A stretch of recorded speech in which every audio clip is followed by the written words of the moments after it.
প্রতিবারের মতোই আমার আজকের পর্বটা শুরু হয়েছিল একটা ট্রেন জার্নি দিয়ে। না, এই পর্বে কোনো সমুদ্র, পাহাড়, ঝর্ণা, লেক থাকছে না। আমার আজকের এই পর্বে থাকবে একটি সুন্দর মন্দির ভ্রমণের গল্প। পশ্চিমবঙ্গের হুগলি জেলার বনমালীপুরে অবস্থিত ব্রহ্মদত্ত ধাম হুগলি জেলার সর্ববৃহৎ মন্দির এবং পশ্চিমবঙ্গের দ্বিতীয় বৃহত্তম মন্দির। আমার আজকের পর্ব এই ব্রহ্মদত্ত ধাম নিয়ে। আসুন আর দেরি না করে পর্বটি শুরু করা যাক।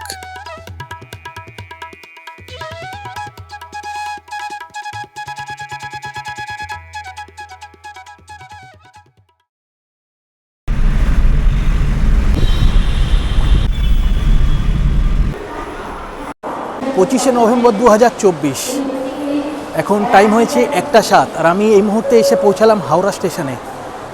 যাব বারুইপাড়ার বনমালীপুরের ব্রহ্মদত্ত ধামে। বারুইপাড়া যেতে গেলে আমি ধরবো বর্ধমান কড লোকাল। তো ট্রেন এখনও দেয়নি, 1:32-এর ট্রেন আছে, আমি ওয়েট করছি। 36829 হাওড়া বর্ধমান লোকাল কড, এই ট্রেনটা ধরে আমি আজকে যাব বারুইপাড়া। ট্রেনটা ছাড়বে 1:32-এ। ট্রেন সামনে চলে এসেছে, এখন উঠতে হবে। 2-4 মিনিট ট্রেন লেট আছে। আর হাওড়া থেকে বর্ধমান পর্যন্ত টোটাল ডিস্টেন্স 94 কিলোমিটার। আমি নেমে যাব বারুইপাড়াতে। হাওড়া থেকে বারুইপাড়ার ডিস্টেন্স 25 কিলোমিটার। হাওড়া থেকে বারুইপাড়ার মাঝখানে স্টপ পড়বে 8টা। আপনি যদি হাওড়া থেকে বারুইপাড়া পর্যন্ত যান, তার আগে স্টপ মানে বারুইপাড়ার আগে স্টপ পড়বে বেগমপুর। আর যদি আপনি বর্ধমানের দিক থেকে আসেন, তাহলে বারুইপাড়ার আগের স্টপ পড়বে বাকিপুর মির্জাপুর। সামনে এই হলো ট্রেন, এই আমাকে উঠতে হবে।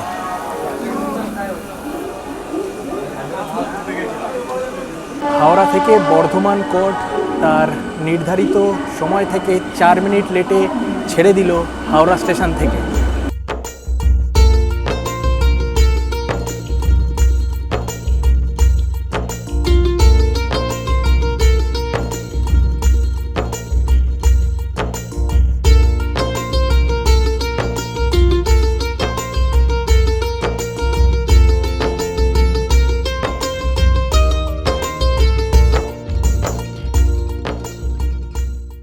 টাইম এখন 2:16, আর আমি এইমাত্র এসে পৌঁছালাম বারুইপাড়া স্টেশনে। টোটাল মোটামুটি হাওড়া থেকে বারুইপাড়া আসতে সময় লাগলো ওই 40 থেকে 45 মিনিট মতো। ট্রেন একটু লেট ছিল। আর টোটাল ডিস্টেন্স 25 কিলোমিটার। এখন আমি সামনের দিকে যাব, ওখান থেকে অটো ধরবো বনমালীপুর যাওয়ার জন্য। এই হলো স্টেশন চত্বর, আর সামনের ওই সাইড থেকে মানে লাইন ক্রস করে ওপারে গিয়ে অটো স্ট্যান্ড আছে, ওই অটো স্ট্যান্ড থেকে অটো ধরবো। সামনে এখান থেকে লাইন ক্রস করে ওপারে যেতে হবে।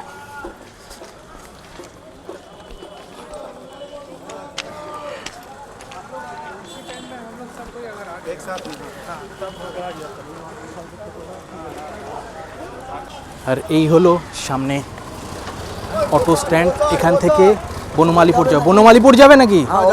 এখানে কিন্তু অটো যদি ফুল না হয়, ভর্তি না হয়, ততক্ষণ আপনাকে একটুখানি বসে ওয়েট করতে হবে। তো সেক্ষেত্রে যখনই ট্রেন থেকে আপনি নামবেন, সঙ্গে সঙ্গে চলে আসবেন, তাহলে আপনাকে আর ওয়েট করতে হবে না আর কি।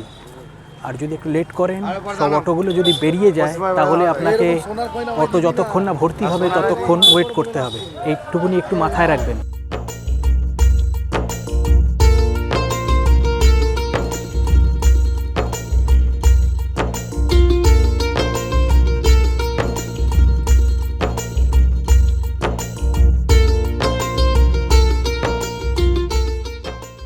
টাইম এখন 2:30, আর আমি এইমাত্র এসে পৌঁছালাম বারুইপাড়ার বনমালীপুরের ব্রহ্মদত্ত ধামের সামনে।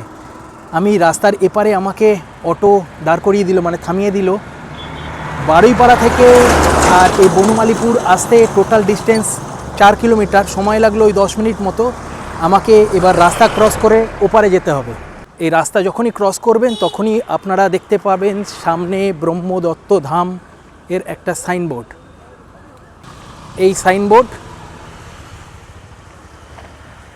আর এই দিক থেকে রাস্তাটা যাচ্ছে, একটুখানি এগোলেই আপনারা মন্দিরটাকে দেখতে পাবেন।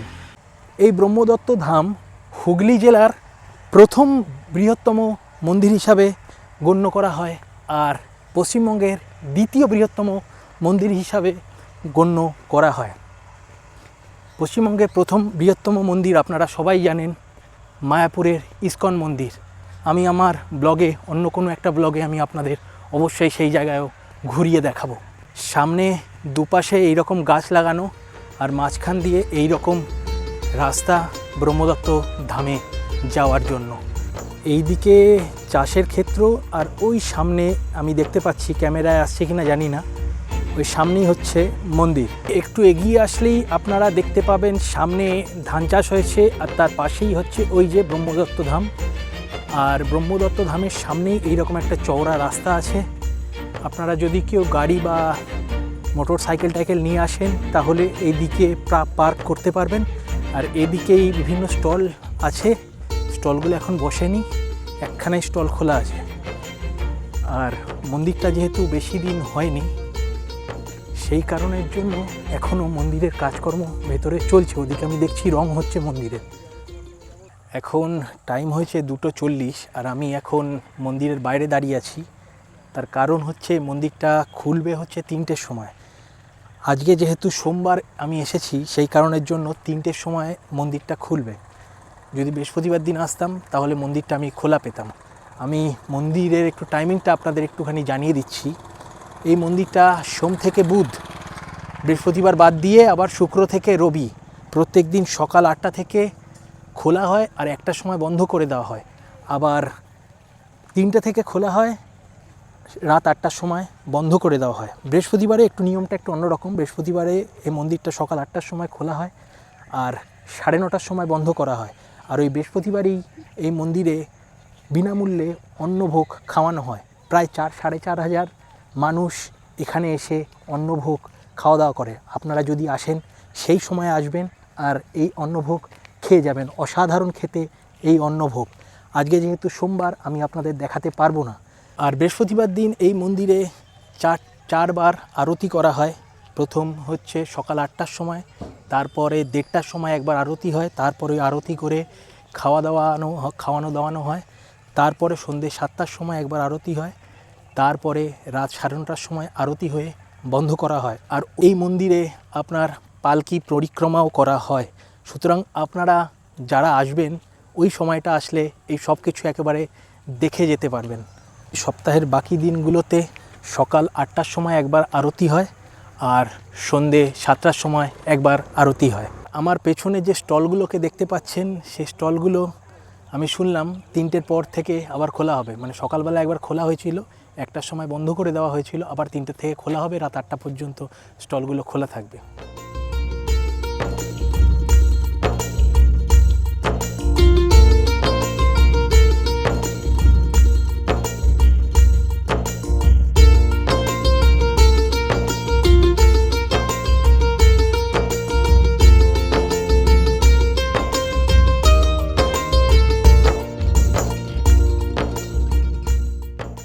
টাইম এখন 3:02, আর এইমাত্র মন্দিরের গেট খুলে দেওয়া হলো। তো আমি এখন ভেতরে ঢুকবো, আর আপনাদের ঘুরিয়ে দেখাবো হুগলি জেলার প্রথম বৃহত্তম মন্দির ব্রহ্মদত্ত ধাম। এই হলো সামনে মন্দিরের গেট, আর এই হলো মন্দিরের ঢোকার প্রবেশদ্বার। এখান থেকে ঢুকতে হবে। এই সাইডে একটা বিশ্রাম করার জায়গা, এদিকেও একটা জায়গা আছে, বেশ বড় জায়গা। আর এই হলো মন্দিরে ঢুকে, এই হলো মন্দির প্রাঙ্গণ।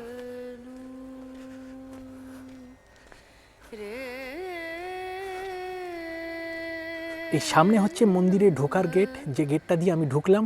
ঢুকেই দেখবেন দুপাশে দুটো বাতি স্তম্ভ। এই বাতি স্তম্ভে কিন্তু 108টা করে প্রদীপ আছে, আর এই প্রদীপগুলো প্রত্যেক দিন সন্ধ্যার সময় কারেন্টের মাধ্যমে জ্বালানো হয়। আর এই মন্দিরের মূল যে প্রবেশদ্বার, এই প্রবেশদ্বারের একদিকে আছে সিদ্ধিদাতা গণেশের মূর্তি, আর এই দিকে আছে মহারাজ কপিল মুনির মূর্তি। চলুন আপনাদের একবার দেখিয়ে দিই। এই হলো কপিল মুনির মূর্তি এখানে, আর এই পাশেই রয়েছে সিদ্ধিদাতা গণেশের মূর্তি। প্রায় 15 বিঘা জায়গা নিয়ে তৈরি করা হয়েছে এই মন্দির, মানে 15 বিঘা মানে 300 কাঠা জায়গা নিয়ে তৈরি করা হয়েছে এই মন্দির চত্বর। এই মন্দিরের পেছন দিকটা আমি একটুখানি যাচ্ছি, গিয়ে আপনাদের দেখাবো, তারপরে যাব মূল বিগ্রহের সামনে। এই হলো ব্যাক সাইড, আর সামনেই দেখতে পাচ্ছেন মন্দিরটি। আজকে সোমবার বলে মন্দিরটা একটু ফাঁকা আছে, আপনারা যদি বৃহস্পতিবার দিন আসেন তাহলে মন্দিরটাতে ভিড় পাবেন। আর এখন সবে 3টে বেজেছে, মন্দিরটা সবে খুলেছে, সেই কারণের জন্য আস্তে আস্তে লোক আসছে ভেতর দিকে। আমি যাব ভেতর দিকে, গিয়ে আপনাদের মূল বিগ্রহ দেখাবো। প্রতি বৃহস্পতিবার এখানে যে বিনামূল্যে ভোগ প্রসাদ খাওয়ানো হয়, তার জন্য সমস্ত শস্য এদিকে মজুত করে রাখা হয়েছে। এদিকেও তাই, দেখুন সমস্ত শস্য মজুত করে রাখা হয়েছে।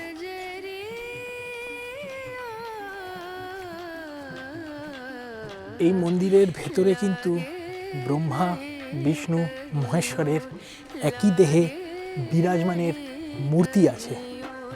আমি যাব, গিয়ে আপনাদের সেই মূর্তি দেখাবো। এই মন্দিরের প্রতিষ্ঠাতা শ্রী নারায়ণ মহারাজ, যিনি পুনের একজন সদ্গুরু ছিল, যিনি 2024 সালের সেপ্টেম্বর মাসের 4 তারিখ পরলোক গমন করেছেন।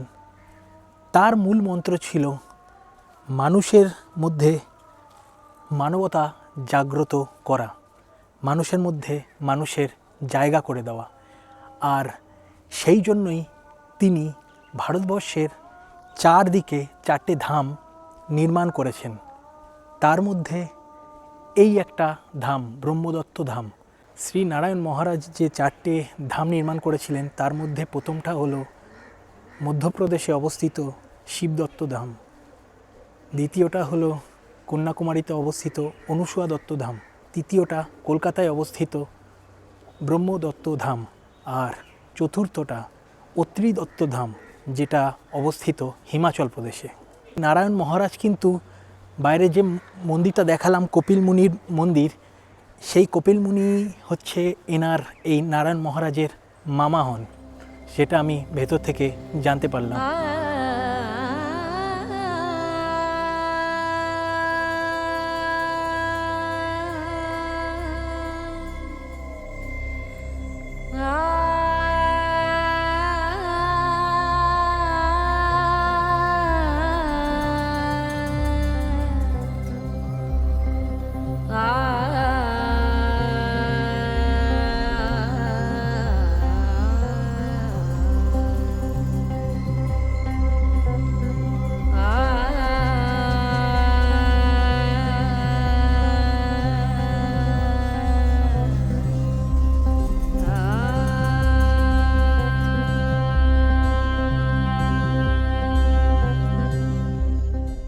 চলুন এবার আমি আপনাদের নিয়ে যাব মূল বিগ্রহটার সামনে।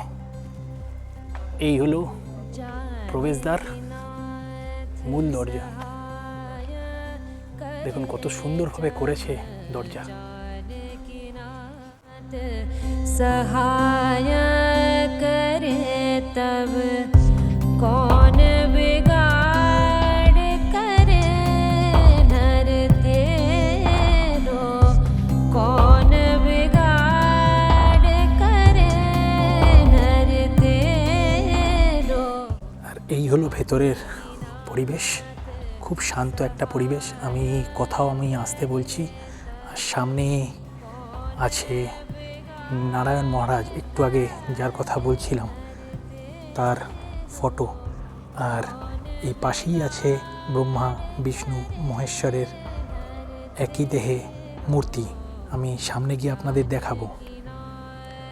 সামনে একটু এগিয়ে আসতে আপনারা দেখতে পাবেন এই হলো ডোনেট বক্স, আর এই ডোনেট বক্সের পাশেই আছে একটা শ্বেত কচ্ছপ। শ্বেত কচ্ছপ মানে আপনারা জানেন বিষ্ণুর অবতার শ্বেত কচ্ছপ। আর সামনেই আছে ব্রহ্মা, বিষ্ণু, মহেশ্বরের একই দেহের মূর্তি। এই হলো মূর্তি।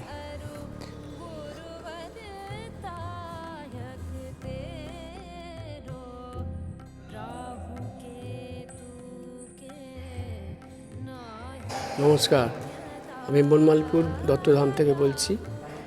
আমাদের দত্তধাম আরও 2018 সাল থেকে আজ পর্যন্ত চলে আসছে। 2018 সালের 8ই ফেব্রুয়ারি প্রতিষ্ঠিত হয়েছিল। প্রত্যেক বছরে মোটামুটি ওই ডেটেই প্রতিষ্ঠা দিবস হিসেবে পালন করা হয়। এখানে মহারাষ্ট্র থেকে সমস্ত অপারেট হয়। আমাদের যে এখানকার মেইন গুরু যিনি হচ্ছেন মহাদেব যাদব মহাশয়, উনি এখানে থাকেন। উনি এখানকার সব কিছু দেখাশোনা করেন। আর প্রত্যেক সপ্তাহে এখানকার গুরুজিরা 7 জন 9 জন করে আসা যাওয়া করে। প্রত্যেক বৃহস্পতিবার আমাদের ভোগের আয়োজন আছে। ভোগের জন্য কুপন দেওয়া হয়, কিন্তু কোনো পয়সা লাগে না। বৃহস্পতিবার দিন 4 বার আরতি হয়, আর এমনি দিনে 2 বার, সকাল 8টায় সন্ধ্যা 7টায়। এই ধাম হচ্ছে ব্রহ্মা বিষ্ণু মহেশ্বর ধাম। ওপরে ব্রহ্মা আছে, বিষ্ণু সামনে অবতার, নিচে শিব মন্দির আছে।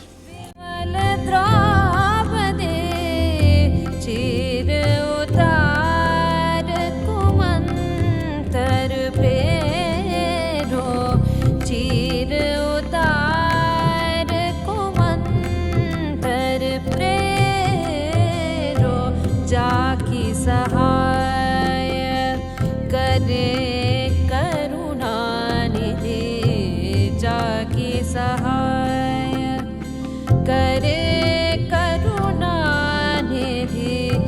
बढ़ गए चीर के मार घनेरो बढ़ गए। এই সামনের এই রাস্তাটা দিয়ে নিচের দিকে নামতে হবে। নেমে গিয়ে এই পাশের বাদিকেই হচ্ছে শিব মন্দির।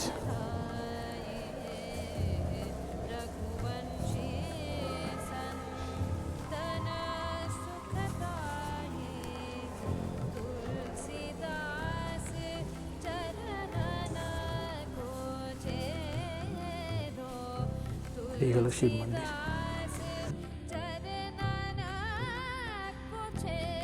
হয়ে গেল শিব মন্দির দেখা।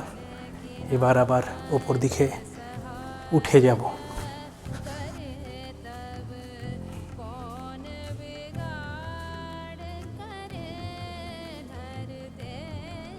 এই মন্দিরের নির্মাণ কার্য 2015 সালে শুরু করা হয় এবং 2018 সালের 18ই ফেব্রুয়ারি এই মন্দিরটার উদ্বোধন করা হয়। এই হলো আজকের পর্ব। আমি আপনাদের বলবো একবার আসুন। ভেতরে দারুণ একটা পরিবেশ ছিল, দারুণ একটা শান্তির পরিবেশ ছিল। আমি ভেতরে অনেকক্ষণ ছিলাম, মনটা পুরো শান্তি শান্তি হয়ে গেল।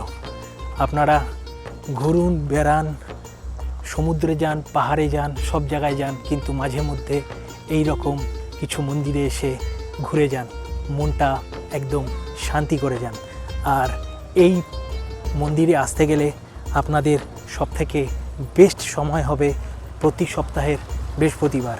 তাহলে আপনারা এখানে লোকজনও দেখতে পাবেন, আর এখানকার বিনামূল্যে অন্ন ভোগ গ্রহণ করতে পারবেন। তো আজকে এই পর্যন্তই। দেখা হচ্ছে খুব শিগগিরই অন্য একটা জায়গায়। ততদিন আমার সঙ্গে থাকুন, আমার চ্যানেলটাকে সাবস্ক্রাইব করুন। টাটা।